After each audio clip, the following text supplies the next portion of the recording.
At first glance, the Pine Barrens don't seem like anything special that's specifically worth preserving. The rows of tall trees running along long stretches of road and the brief glimpses of small ponds or lakes seem to be identical to those in just about any other place in New Jersey. Nothing out of the ordinary. In fact, the sandy soil lining the edge of the woods gives off the impression that the land is infertile and, as such, worthless. But appearances are deceiving in this case. There is a lot of hidden value in the Pine Barrens, making it an area that must be preserved. The New Jersey Pine Barrens covers more than 1 million acres of land stretching across central and southern New Jersey. The area spans 7 New Jersey counties: Atlantic, Burlington, Camden, Cape May, Cumberland, Gloucester, and Ocean County.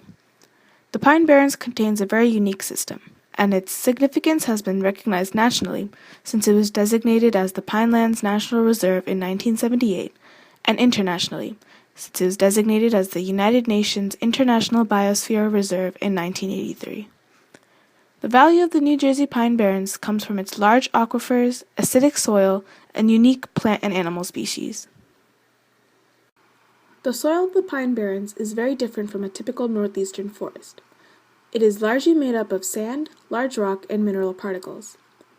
Because each individual particle is large, the spaces between these particles is large too. As such, the soil is very porous and water seeps through the layers easily without being absorbed. Along with the water, organic matter is also drained through the soil. The organic matter, that is particles of decomposed pine needles, leaves, and animal bodies, is essential to plant growth because it contains the necessary nutrients.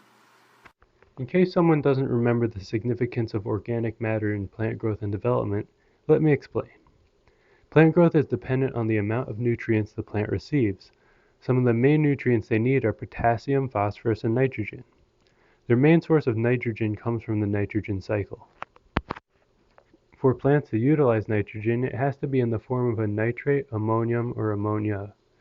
To form this nitrate, nitrifying bacteria in the soil convert ammonium and ammonia through oxidation reactions. In the nitrogen cycle, ammonia and ammonium enter the soil in two ways. Either nitrogen-fixing bacteria turn atmospheric nitrogen into ammonia and ammonium, or decomposers break down the large organic compounds that make up dead organisms into its smaller components, like ammonium and ammonia. Plants absorb the nitrates, ammonia and ammonium in the soil and use the nitrogen to create amino acids, which they use to build proteins, DNA, and other molecules important for their growth. Unfortunately, the sandy soil of the Pine Barrens restricts the full effects of this portion of the nitrogen cycle. The soil of the barrens is mainly made of siliceous sand. Siliceous sand provides little to no nutrient benefit itself, so the trees must rely on decomposed organic matter for the nitrogen source. But, as stated before, the nutrients sink beneath the layers of the soil along with the water, so the plant's roots in the upper organic soil horizons cannot absorb them. Essentially, the Pine Barren soil makes the area almost completely infertile. For the past couple of minutes, we've been explaining why the Pine Barrens is unfit for regular plant growth. Its sandy and acidic soil limiting the amount of nitrogen available to its plants. This probably makes you question the importance of the barrens. But it is precisely the fact that it can't support regular plant life that gives the barrens its significance.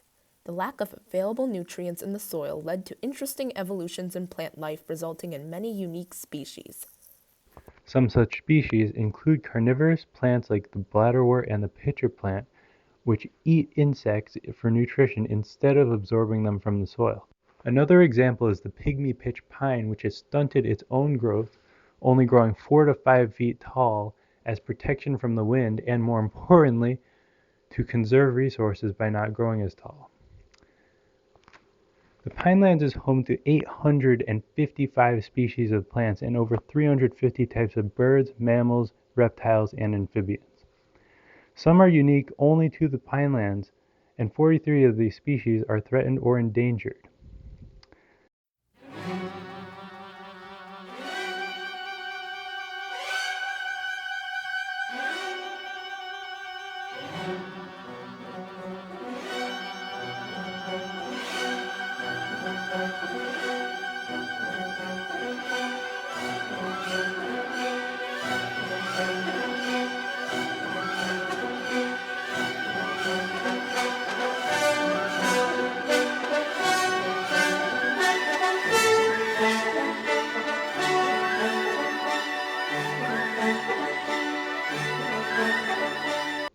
main point of retention is that a lot of these species, like pygmy pitch pines, exist only in the pine barrens.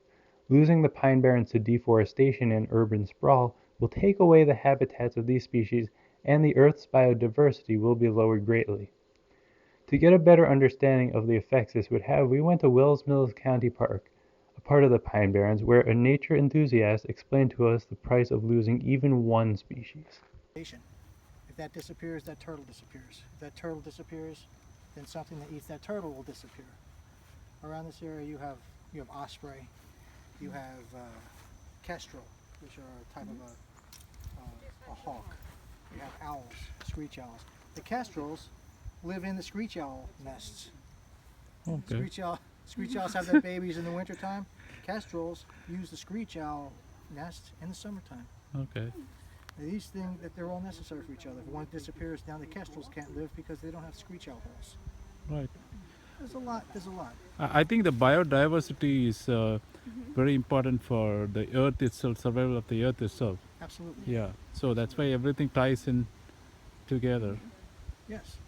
And not just here, but what is here ties in to around us and all over the place. So, not just the pine barren. The pine barrens are just a little part of this earth. The whole earth is important. We have to save everything. So any other questions you have, Divya? I mean, do you come here a lot? Yes. Yeah, I come all over New Jersey. All over New Jersey. I also kind of take care of things everywhere I go. Make sure everything's okay. If there's something wrong, I report it. And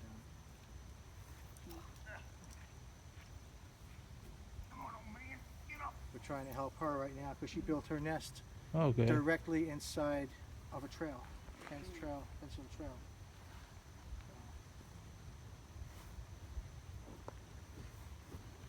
I wish I could just build a wall around it. You can, unfortunately. That would be ideal. I think I know who to call for that, but he's probably busy. Speaking of trees, the immense population of trees in the Pine Barrens makes it an integral part of the carbon cycle. The carbon cycle is an important biogeochemical cycle because it contributes to the atmospheric gas regulation and thus affects climate changes. To begin, the atmosphere acts as a big reservoir which contains carbon in the form of carbon dioxide gas. This carbon is then stored either in plants, both terrestrial and aquatic, or water. In plants, the carbon dioxide is converted into carbon molecules called glucose and stored during photosynthesis. Since larger trees need more glucose to function, the vast amount of towering trees in the Pine Barrens store a substantial amount of carbon in them. Carbon is also stored in marine environments as part of sediments and rocks. Having multiple lakes and rivers, the Pine Barrens acts as a sink for carbon in this way as well. As an important part of the carbon cycle, the Pine Barrens is really vital for regulating the carbon levels in the atmosphere. It also makes it a principal factor in slowing down the rate of global warming. Global warming occurs because the burning of fossil fuels has increased the amount of greenhouse gases like carbon dioxide in the atmosphere, which captures heat, thus increase the Earth's temperature. Letting the Pine Barrens succumb to deforestation and suburban sprawl will kill all the trees in the area and ruin the marine ecosystems, releasing millions of gases and extra carbon stored in them. The carbon will be transformed into more carbon dioxide, capturing even more heat in the atmosphere, bringing the global temperature higher even faster. Though the Pine Barrens should be prized for its natural habitats, it also has commercial importance. The acidic soil allows for large cranberry and blueberry industries. New Jersey is third-ranked cranberry producer in the United States and fifth-ranked blueberry producer in the country. The biggest ecological service the Pine Barren provides is water storage. As mentioned before, the sandy soil of the Pine Barrens causes rainwater to seep beneath multiple layers of the ground, eventually reaching beneath the water table. In the saturated zone beneath the water table, the groundwater accumulates, creating a large confined body of water called an aquifer. Since the water accumulated in the aquifer has passed through thousands of feet of sand and gravel, the stray rock and dust particles that was originally in the rainwater have been separated from the water, purifying the water. In fact, the Pine Barrens aquifers produce the purest drinking water in the entire United States. There are multiple aquifers beneath the Pine Barrens, separated by layers of less porous silt and clay. From oldest to youngest, they are the Potomac, Raritan, Magathi, also called the lower, middle, and upper aquifers, Englishtown, Wanoa/Mount Laurel, Piney Point, and the Kirkwood-Cohansey aquifer systems. The most important aquifer is the Kirkwood-Cohansey. It is the largest and shallowest of the aquifers. The aquifer holds approximately 17.7 trillion gallons of the purest water. Because of its shallowness, it provides 90% of the water in the streams, rivers, and wetlands of the Pine Barrens, and is used as a water source by the trees, shrubs, and plants. Conducting such important jobs, the Kirkwood-Cohansey system has been described as the lifeblood of the Pine Barrens. Without it, the many ecosystems that exist within the barrens would be lost. Not to mention, the aquifer is used for human purposes as well. It is the sole source of water for nearly 1 million people in the surrounding area. It is also used for agriculture, irrigation, and mining purposes. Oh, hi! Didn't see you there. Professional economist Divya here to calculate the economic value of the Pine Barrens today. Let me erase whatever I was working on first. Well, anyways, as we all talked about so far in our video, the Pine Barrens provide so many ecological services. You have all the water supplies and uses with the aquifers. You have a unique environment with the acidic but helpful soil that's unique to the Pine Barrens. And you also have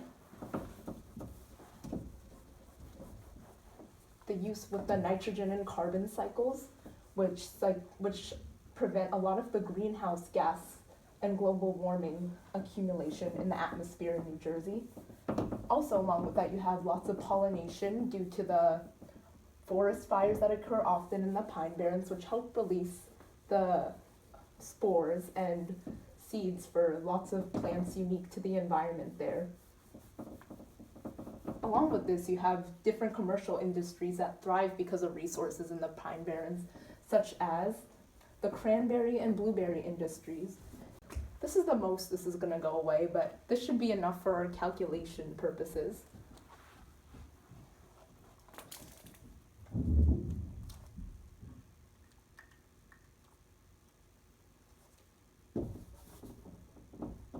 Anyways, first off, we want to discuss how the Pine Barrens controls climate control. Now, the climate, because we have the carbon cycle and the nitrogen cycle with so many uses, since the nitrogen cycle absorbs the nutrients from the animals and plants to create more nutrients for the plants and to help all the trees in the Pine Barrens thrive. We also have the carbon cycle, which influences the reduction of greenhouse gases in New Jersey, something that's very apparent since we're kind of the most densely populated, and the construction industry is pretty big here. So we calculated that value to be around $450 million for all the Pine Barrens provides for New Jersey in terms of atmosphere and gas regulation. We also want to talk about water supply and water regulation with the aquifers. We have tons of aquifers, some big ones that supply water to more than 1 million residents in New Jersey and also support the life systems there, which is 61 million for the water it supplies to New Jersey, and also just for the supply itself in the environment, 102 million. Just to clarify, the Pine Barrens is more than 1.1 million acres. So if you're wondering where all these big numbers are coming from, this is from all the acres. This is an approximation of all the acres combined. Also, we want to consider the pollination and how the unique environment of the Pine Barrens provides opportunities for reproduction. So that ends up to be out to $86,500,000. And we also, a few other things, recreation. The Pine Barrens, we have lots of ecological tours and canoeing and bird watching. which is an industry of about 8 million.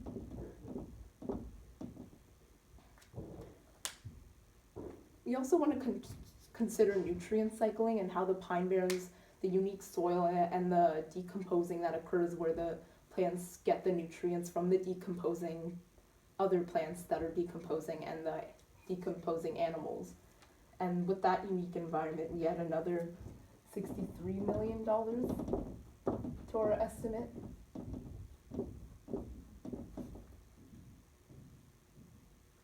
And also we want to consider the whole cultural and aesthetic appeal for the Pine Barrens. The Pine Barrens is behind a lot of the folklore in New Jersey, like the New Jersey Devil. And we also, it's one of the biggest nature aesthetically pleasing places in New Jersey, and it's nationally and internationally recognized. So with that, the value increases by $75,300,000 and $850.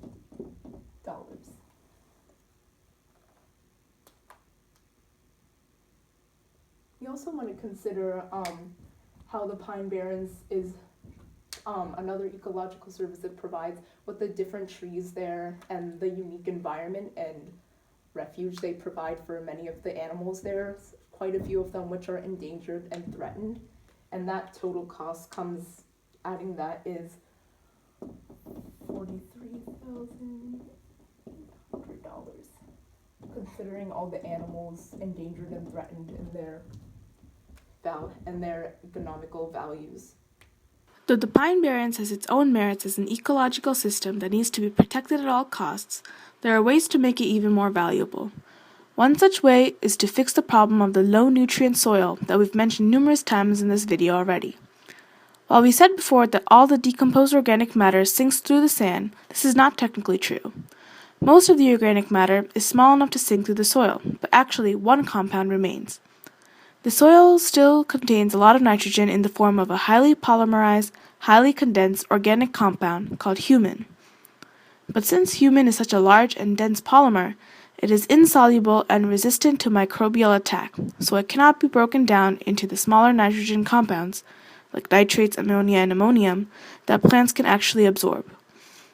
While there is no feasible way to extract the nitrogen once it has already become humin, if we can prevent the humin from forming altogether, the nitrogen can be available in a form that can be modified for plant use. Here is a possible method we came up with. You see, when dead organisms first begin to break down by the bacteria and fungi in the soil, they produce mostly simple chemical compounds. The remaining material, called humus, goes through a process called humification, where small bits and pieces of it join together to form large polymers. There are 3 types of humic substances created as humification progresses. The smallest and simplest of these polymers created are known as fulvic acids. Fulvic acids become humic acids with more polymerization, and humic acids turn into humin with even more polymerization.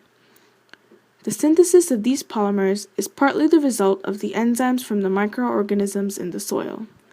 So if we can modify the genes of the bacteria in the soil so they do not release the enzymes used in humification, or insert genes in another bacteria that makes it release an enzyme to nullify the process, we can prevent the humic acid from ever becoming humin. Thus, the nitrogen will stay in a form that can be transformed for plant use. But if this method is used, the soil chemistry for the Pine Barrens will change. Since the organisms that already live in the barrens are already adapted to the low nutrient soil, changing the soil properties will upset the existing ecosystem. But this modification can still be used to extract nitrogen from the soil to be used for agriculture elsewhere, increasing the value of the Pine Barrens.